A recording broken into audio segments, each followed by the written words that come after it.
There's no feeling more intense than starting over. If you deleted your homework the day before it was due, as I have, or if you left your wallet at home and you have to go back after spending an hour in the commute. If you won some money at the casino and then put all your winnings on red but it came up black. If you got your best shirt dry cleaned before a wedding and then immediately dropped food on it. If you won an argument with a friend and then later discovered that they just returned to their original view. Starting over is harder than starting up. If you're not ready for that, like if you've already had a bad day, then what you're about to go through might be too much. Feel free to go away and come back. I'll be here. Alright, thanks for coming with me on this trip. I'll understand if you have to take a break at any point. Just find a safe place to stop and quit the game. And don't worry, I'll save your progress, always. Even your mistakes.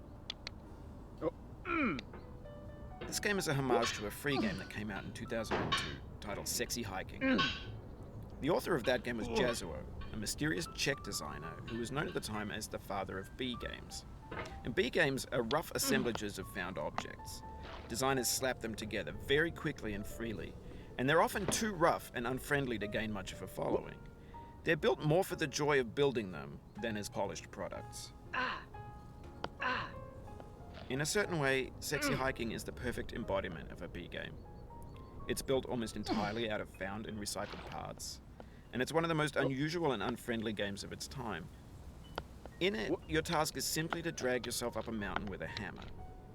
And that act of climbing, in the digital world or in real life, has certain essential properties that give the game its flavor. No amount of forward progress is guaranteed. Some cliffs are too sheer or too slippery. And the player is constantly, unremittingly in danger of falling and losing everything. Anyway, when you start Sexy Hiking, you're standing next to this dead tree that blocks the way to the entire rest of the game. It might take you an hour to get over that tree, and a lot of people never got past it. You prod and you poke at it, exploring the limits of your reach and your strength, trying to find a way up and over. And there's a sense of truth in that lack of compromise. Most obstacles in video game worlds are fake. You can be completely confident in your ability to get through them once you have the correct method or the correct equipment or just by spending enough time. In that sense, every pixelated obstacle in Sexy Hiking is real. The obstacles in Sexy Hiking are unyielding, and that makes the game uniquely frustrating. But I'm not sure Jazuo intended to make a frustrating game.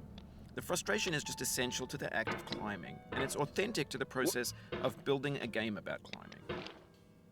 A funny thing happened to me as I was building this mountain. I'd have an idea for a new obstacle, and I'd build it, test it, and it would usually turn out to be unreasonably hard. But I couldn't bring myself to make it easier. It already felt like my inability to get past the new obstacle was my fault as a player rather than as a builder. Imaginary mountains build themselves from our efforts to climb them, and it's our repeated attempts to reach the summit that turns those mountains into something real. When you're building a video game world, you're building with ideas, and that can be like working with quickset cement. You mold your ideas into a certain shape that can be played with, and in the process of playing with them, they begin to harden and set until they're immutable, like rock. And at that point, you can't change the world. Not without breaking it into pieces and starting fresh with new ideas. For years now, people have been predicting that games would soon be made out of prefabricated objects, bought in a store and assembled into a world. And for the most part, that hasn't happened, because the objects in the stores are trash. I don't mean they look bad or that they're badly made, although a lot of them are. I mean they're trash in the way that food becomes trash as soon as you put it in the sink.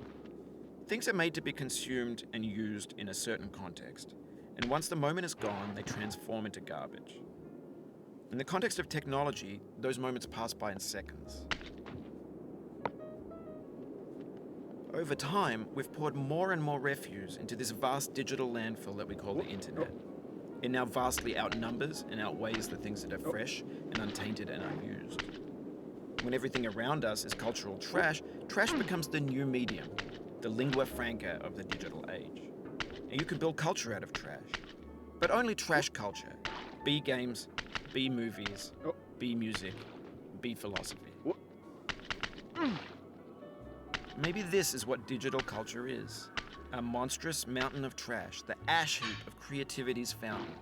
A landfill with everything we ever thought of in it. Grand, infinite, and unsorted. There's 3D models of breakfast, Gen X's fanfic novels, scan magazines, green screen Shia LaBeouf, banned snuff scenes on LiveLeak.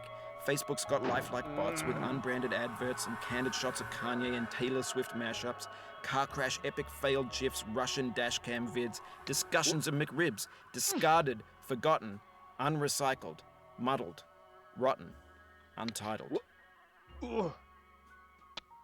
Everything's fresh for about 6 seconds, until some newer thing beckons, and we hit refresh. And there's years of persevering, disappearing into the pile, out of style, out of sight.